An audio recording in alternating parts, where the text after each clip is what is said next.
ஓம் சாய்ராம். அனைத்து சாய் பக்தர்களுக்கும் அனைத்து முருக பக்தர்களுக்கும் வணக்கம். சாய்ராம், சாய் செய்யணும். சாய்ராம், இன்றைய தினம் கார்த்திகை தீபம். நம்ம இந்த கார்த்திகை தீபம் நல்ல திருத்தணிக்கு அருள்மிகு சுப்பிரமணிய சுவாமி சன்னிதானம் முருகனுடைய 5ஆம் படை வீட்டுக்கு நம்ம வந்திருக்கோம். இதுதான் திருத்தணி ரயில் நிலையம். நம்ம திருத்தணி ரயில் நிலையத்திலிருந்து முருகப்பெருமானுடைய 5ஆம் படை வீடு அருள்மிகு சுப்பிரமணிய சுவாமி திருத்தலம் திருத்தணிக்கு நம்ம நடந்தே பயணிக்க போறோம். கிட்டத்தட்ட 365 படிகள் நம்ம ஏறி முருகப்பெருமான அருள் வேண்டி இந்த கார்த்திகை தீபம் நல்லால நம்ம பயணம் பண்றோம். செய்யறோம்.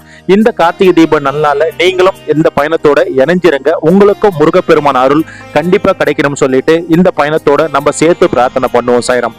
சாய்ராம், ஒவ்வொரு ஆண்டுமே கார்த்திகை மாதத்துக்கு கார்த்திகை தீபம் அன்னைக்கு கண்டிப்பா முருகருடைய சன்னிதானத்துக்கு திருத்தணிக்கு நான் வர்றது என்னுடைய வழக்கம். இந்த வருடமே முருகருடைய கிருபையால இன்னைக்கு கார்த்திகை தீபம் நல்லால நம்ம திருத்தணிக்கு வந்திருக்கோம். இதுதான் திருத்தணியுடைய எல்லை கோயில், கீழே படவட்டம்மன் கோயில். இந்த இடத்துல நடப்பாதையில வர பக்தர்கள் இந்த படவட்டம்மன் எல்லை தெய்வத்தை வணங்கிட்டு அதுக்கப்புறமா உங்க பயணத்தை தொடங்குங்க. சாய்ராம், நம்ம நேரா இப்ப சரவண பொதிகை எண்ண போறோம். சரவண பொதிகை போயிட்டு எதிர்நோக்கி நம்ம ராஜகோபுரத்தை முதல்ல வணங்குவோம்.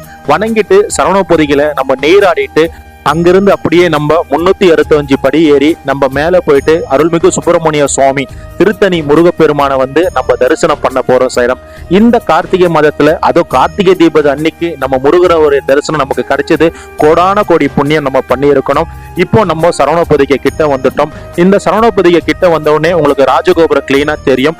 இங்கிருந்து ராஜகோபுரத்தை நம்ம மனதார வணங்கிட்டு இந்த சரவண பொதிகை கிட்ட ஒரு காணிக்கை உண்டியல் இருக்கு. இந்த காணிக்கை உண்டியல்ல உங்களால முடிஞ்ச காணிக்கைய செலுத்திட்டு இங்கு உள்ள சரவண பொதிகையில நீங்க நீராடலாம். சாய்ராம், நம்ம முருகருடைய 5ஆம் படை வீடு அருள்மிகு சுப்பிரமணிய சுவாமியோடைய சரவண பொதிகை இதுதான். நீங்க நடப்பாதையில வந்தீங்கன்னா கண்டிப்பா இந்த சரவண பொதிகையில நீங்க நீராடிட்டு உங்களுடைய பிரார்த்தனைய முருகப்பெருமானுடைய திருவடியில வச்சு இங்கிருந்து உங்களுடைய பயணத்தை நீங்க ஆரம்பிச்சா கண்டிப்பா உங்களுக்கு முருகருடைய பாக்கியம் முழுமையா கிடைக்கும். இதுதான் சரவண பொதிகை. சாய்ராம், இங்கு வர ஒவ்வொரு முருக பக்தருமே இந்த புனிதமான சரவண பொதிகளை நீராடிட்டு முருகருடைய அந்த திருவடியை தொட்டு அவருடைய புனிதமான திருநீற்ற நெத்தியில இட்டுட்டு பயபக்தியோட முருகர் நாமத்தை மனதுல நினைச்சுக்கிட்டு நம்ம படியேறி போயிட்டு முருகரை நம்ம வேண்டிக்கிட்டா கண்டிப்பா நம்மளுடைய பிரார்த்தனை நிறைவேறும் என்பது இந்த கோயிலுடைய ஐதீகம். இப்போ நம்ம அருள்மிகு சுப்பிரமணிய சுவாமி திருக்கோயிலுக்கு நம்ம படியேறி போக போறோம். சாய்ராம், சரவண பொதிகை நீங்க பார்த்திருப்பீங்க. முருகருடைய திருத்தலம் இந்த 5ஆம் படை அருள்மிகு சுப்பிரமணிய சுவாமி திருக்கோயிலுக்கு வரவங்க, நடப்பாதையா வரவங்க கண்டிப்பா சரவண பொதிகையில நீராடிட்டு அதுக்கப்புறமா நீங்க மலை ஏறினா இன்னும் சிறப்பா இருக்கும். முருகருடைய அருளும் உங்க அனைவருக்குமே கிடைக்கும். ஒவ்வொரு ஆண்டுமே கார்த்திகை தீபம் அன்னைக்கு கண்டிப்பா நம்ம முருகருடைய சன்னிதானம் திருத்தணிக்கு நம்ம வருவோம். இந்த வருஷமும் இன்னைக்கு காலையில முருகப்பெருமான அருளாலும் நம்ம திருத்தணிக்கு அருள்மிகு சுப்பிரமணிய சுவாமியை தரிசனம் பண்ண நம்ம வந்திருக்கோம். சாய்ராம், இப்ப நம்ம மலை ஏற போறோம். கிட்டத்தட்ட 365 படிகள் நம்ம தாண்டி முருகனுடைய அருள் வேண்டி நம்ம பயணம் பண்ணிட்டு இருக்கோம். வாங்க இந்த புனிதமான ஆன்மீகமான பயணத்துல நீங்களும் கலந்துக்குங்க. உங்களுக்கும் உங்க குடும்பத்தை சார்ந்தவங்களும் அனைவரும் முருகருடைய அருளாலும் ஆசீர்வாதத்தாலும் நல்லா இருக்கணும் சொல்லிட்டு நம்ம முருகருடைய அருள் வேண்டி இந்த மலை ஏறுவோம். திருத்தணி மலை ஏறுவோம். திருத்தணி மலை நம்ம ஏறத்துக்குள்ள திருத்தணியை பத்தி ஒரு சின்ன இன்ஃபர்மேஷன் கொடுத்துட்டு நம்ம மலை ஏறுவோம். சாய்ராம், அருள்மிகு சுப்பிரமணிய சுவாமி திருக்கோயில் முருகப்பெருமானுடைய 6 படை வீடுகள்ல 5ஆம் படை வீடு தான். நம்ம சென்னைக்கு நேரா தான் இந்த திருத்தணி முருகர் கோயில் அமைஞ்சிருக்கு. சாய்ராம், அரக்கோணத்திலிருந்து சுமார் 18 கிலோமீட்டர் தொலைவிலும் சென்னையில இருந்து 84 கிலோமீட்டர் தொலைவுல தான் நம்ம அருள்மிகு சுப்பிரமணிய சுவாமி திருக்கோயில் திருத்தணி மலைக்கோயில் அமைஞ்சிருக்கு. சாய்ராம், தேவர்களுக்கு தீராத துன்பத்தை கொடுத்து வந்த சூரபத்மனிடம் முருகர் போர் புரியிற தொடங்குறாரு. அப்படி போர் புரியும் பொழுது முருகர் வேடன் வடிவில முருகர் சூரபத்மனிடம் போர் புரிகிறாரு. அப்படி போர் புரிஞ்சு தேவர்களுடைய அந்த தீராத துன்பத்தை போக்குறாரு. இறுதியில முருகர் அவருடைய கோபம் தணிஞ்சு வள்ளிய இந்த திருத்தலத்துல தணிகை மலை என்று சொல்லப்படும் திருத்தணியில முருகர் வள்ளிய மனமுடிச்சு அவர் கோபம் தணிஞ்சு அமர்ந்த இடம் தான் இந்த திருத்தணி அருள்மிகு சுப்பிரமணிய சுவாமி திருக்கோயில். சாய்ராம், நம்ம அருணகிரிநாதர் கிட்டத்தட்ட இந்த திருத்தணியை நோக்கி 63 திருப்பாடல்கள் பாடியிருக்காரு. சாய்ராம், அதே போல இந்த திருத்தணி அருள்மிகு சுப்பிரமணிய சுவாமி சன்னிதானம் பாத்தீங்கன்னா 1000 ஆண்டுகளுக்கு முன்பே பாத்தீங்கன்னா பல்லவ சோழ மன்னர்களால் இந்த இடம் போற்றப்பட்டது. சாய்ராம், சைரம் நம்ம திருத்தணி மலையை பார்த்தீங்கன்னா முருகப்பெருமானுடைய சன்னிதானத்துக்கு ரெண்டு பக்கத்திலயும் மலை தொடர்ச்சிகள் இருக்கும். அதாவது வடக்கே இருக்கும் மலை பார்த்தீங்கன்னா வெண்மையாக இருப்பதால் அதை வந்து பச்சரிசி மலை என்றும் ஒரு பேர் இருக்கு சைரம். அதே போல தெற்கே இருக்கும் மலைகளை பார்த்தீங்கன்னா கருநீரமா இருக்கும். இந்த கருநீரம் உள்ள மலைகளை பார்த்தீங்கன்னா புண்ணாக்கு மலை என்றும் ஒரு பேர் உண்டு சைரம். அந்த காலகட்டத்துல கிட்டத்தட்ட நம்ம 365 படிக்கட்டு ஏறி நம்ம மேல வந்துட்டோம் சைரம்.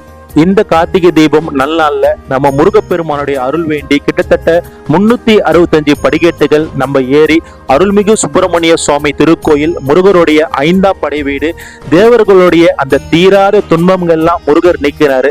அதே போல தன்னை நாடி வர ஒவ்வொரு பக்தருடைய அந்த தீராத துன்பங்கள் கவலைகள் நோய் நொடிகள் எல்லாமே முருகப்பெருமான் தீர்ப்பாரு சொல்லிட்டு அவருடைய திருவடியை வணங்கி அவருடைய சன்னிதானத்துக்கு உள்ள நம்ம போக போறோம் சைரம். சைரம் மேல நம்ம ராஜகோபுரத்தை பார்க்கும் பொழுது நமக்கு கிடைக்கிற ஆனந்தம் ஒரு பேரானந்தமா இருக்கும். அதுவும் காலை நேரத்துல பார்க்கும் பொழுது இன்னும் சொர்க்கமா இருக்கும் சைரம். முருகருடைய கோயிலுக்கு திருத்தணிக்கு வந்த பிறகு இந்த இடத்துல ஒரு வேல் இருக்கும். அந்த வேல் அண்டை இருக்கிற திருநீற்றை உங்களை நெத்தியில இட்டுக்கிட்டு இந்த ராஜகோபுரத்தை நீங்க வணங்கிட்டு இந்த மலை அழகெல்லாம் நீங்க பார்க்கும் பொழுது உங்களுடைய மனசு முருகருடைய நாமத்தை தவிர்த்து வேற எதுவுமே சொல்லாது. இந்த இடத்துல ஒரு அகாண்டை இருக்கும். அந்த அகாண்டத்தோட ஒரு கற்பூரம் ஏத்திட்டு உங்களுடைய பிரார்த்தனைய முருகருடைய வேலாண்டை செலுத்திட்டு நீங்க உள்ள தரிசனத்துக்கு போலாம் சைரம். நம்ம வந்த நேரம் காலையில கரெக்டா ஒரு 8:30க்கு நம்ம வந்துட்டோம். இப்ப தரிசனத்துக்கு நம்ம உள்ள போக போறோம் சைரம். நம்ம முருகப்பெருமானுடைய சன்னிதானத்துல பக்தருடைய தரிசனம் பார்த்தீங்கன்னா காலையில 8லிருந்து 9 மணி வரையும் உங்களுக்கு தரிசனம் கிடையாது. ஏன்னா 8 to 9 நம்ம முருகப்பெருமானுக்கு அபிஷேகமும் அலங்காரமும் பண்ணுவாங்க. அதனால 8 to 9 பொது தரிசனமும் கிடையாது, அதே போல பேடு தரிசனமும் கிடையாது. நம்ம கரெக்டா கிட்டத்தட்ட 8:15 நம்ம உள்ள வந்துட்டோம். ஒரு அரை மணி நேரம் நம்ம வெயிட் பண்ணி தான் முருகரை பார்த்தோம். அரை மணி நேரம் வெயிட் பண்ணாலும் முருகருடைய தரிசனம் ரொம்ப ரொம்ப ஒரு சிறப்பா இருந்தது இந்த கார்த்திகை மாத நல்லால. இப்போ கரெக்டா உங்களுக்கு 9 மணி ஆகுது சைரம். 9 மணிக்கு முருகப்பெருமானுடைய இந்த 5ஆம் படை வீடு என்று அழைக்கப்படும் திருத்தணிக்கு நம்ம போறோம். முருகருடைய கோபம் தணிந்து வள்ளியே மனமுடிச்ச இடம்.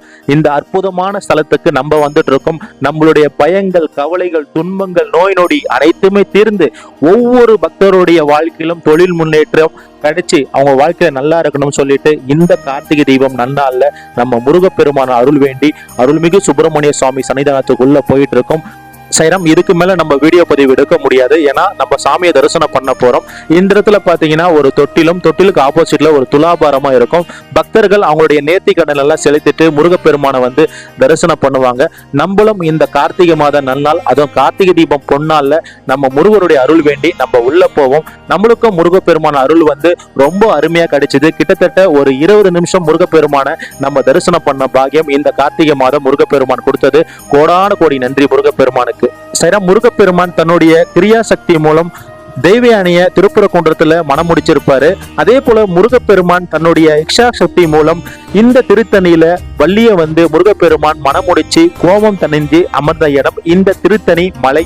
இந்த திருத்தணி மலைக்கு வர ஒவ்வொரு பக்தர்களுடைய இதயத்திலும் கண்டிப்பாக முருகப்பெருமான் நம்பிக்கையும் பல்மடங்கு கொடுப்பாரு, அவங்களுடைய வாழ்க்கையில முன்னேற்றத்தை கொடுப்பாரு சொல்லிட்டு இந்த கார்த்திகை மாதம் நன்னாள்ல நம்ம திருத்தணி அருள்மிகு சுப்பிரமணிய சுவாமியை நம்ம வேண்டிக்கலாம். வெற்றிவேல் முருகனுக்கு அரோகரா, வீரவேல் முருகனுக்கு அரோகரா.